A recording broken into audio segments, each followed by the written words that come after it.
आइए जरा big wall पर मैं आपको कंपेयर करके दिखाऊं भारत और दुनिया। ये बड़ा इंपॉर्टेंट है, इसको जरा देखें और समझें। बहुत सारे फैक्ट्स हैं। दुनिया में तीसरी लहर की बात हो रही है, भारत में कोरोना की दूसरी लहर, दुनिया में कोरोना की तीसरी लहर की बात हो रही है। नेक्स्ट चेंज ओवर करें नीचे। महाराष्ट्र पंजाब में बड़े केसेस, दुनिया में Italy, France, Germany, Poland, Belgium में केसेस बढ़े, यानी कि यूरोप की अगर बात की जाए। नेक्स्ट चेंज ओवर करें। महाराष्ट्र में डबलिंग रेट 148 दिन, फ्रांस में हर 12 मिनट में आईसीयू में एक मरीज जा रहा है। सोचे आप, मैं आपके सामने एक कंपैरेटिव इसीलिए लेके आ रहा हूं भारत का दुनिया से। लगातार छठे दिन से 20,000 से ज्यादा केसेस, नए स्ट्रेन से संक्रमण में ब्राजील ने भारत को पीछे छोड़ दिया है। सोचे आप। नेक्स्ट चेंज ओवर करें। यहां पर ये हमारे साथ फैक्ट्स हैं, ये दुनिया की जो हमारे सामने तस्वीर है। राहुल, सिर्फ इस ग्राफिक्स के साथ मैं आऊंगा। मेरे साथ जो वायरोलॉजिस्ट हैं दीपक आचार्य जी।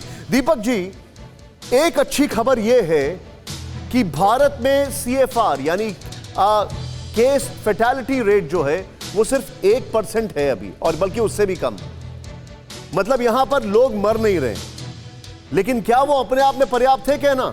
क्योंकि मैं आपसे ये जानना चाहता हूं अभी, ये जो वायरस है क्या ये अपना रूप बदल रहा है दीपक जी भारत में? क्योंकि दुनिया में नए वायरस का स्ट्रेन ज्यादा खतरनाक होता जा रहा है, जो पूरी दुनिया की बात कर रहे हैं। भारत का क्या हाल है?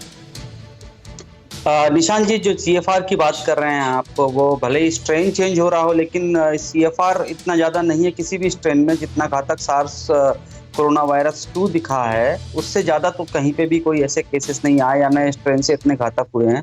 उनका जो कंटेमिनेट करने का या जो इन्फेक्शन करने का जो रेट है वो उतना ही है, और उससे इनफैक्ट कम है।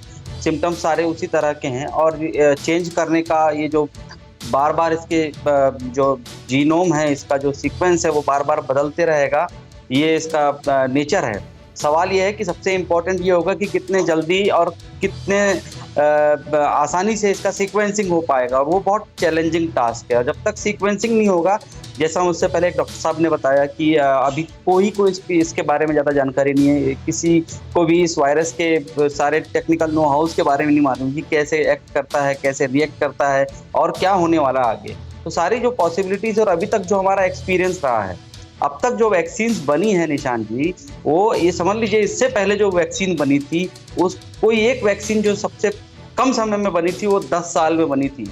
अब हम इस समय कोरोना के टाइम पे हम 11 महीने और 12 महीने के अंदर में वैक्सीन लेकर आए हैं। ये बहुत बड़ा चैलेंज होगा और बहुत सारी एक्सरसाइज करनी पड़ेगी। क्या हम अपने आप को बचाने के लिए फॉरेन ट्रैवल पर पूरी तरह अंकुश नहीं लगा सकते अभी हाल फिलहाल?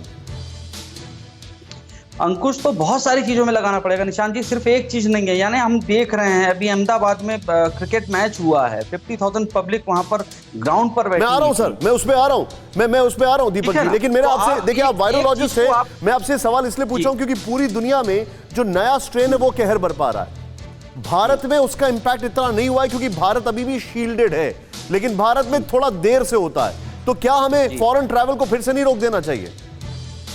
बहुत सारी चीज़ों को, मैं सिर्फ फॉरेन ट्रैवल की बात नहीं कर रहा हूँ, बहुत सारी चीज़ों में मतलब रिस्ट्रिक्शंस आने पड़ेंगे। और सबसे बड़ी बात है, इनिशिएटिव लोगों को लेना पड़ेगा। एक हद तक सरकारें नियम कानून ला सकती हैं, लेकिन लोगों के अंदर में भी तो वो सेंस होना चाहिए ना।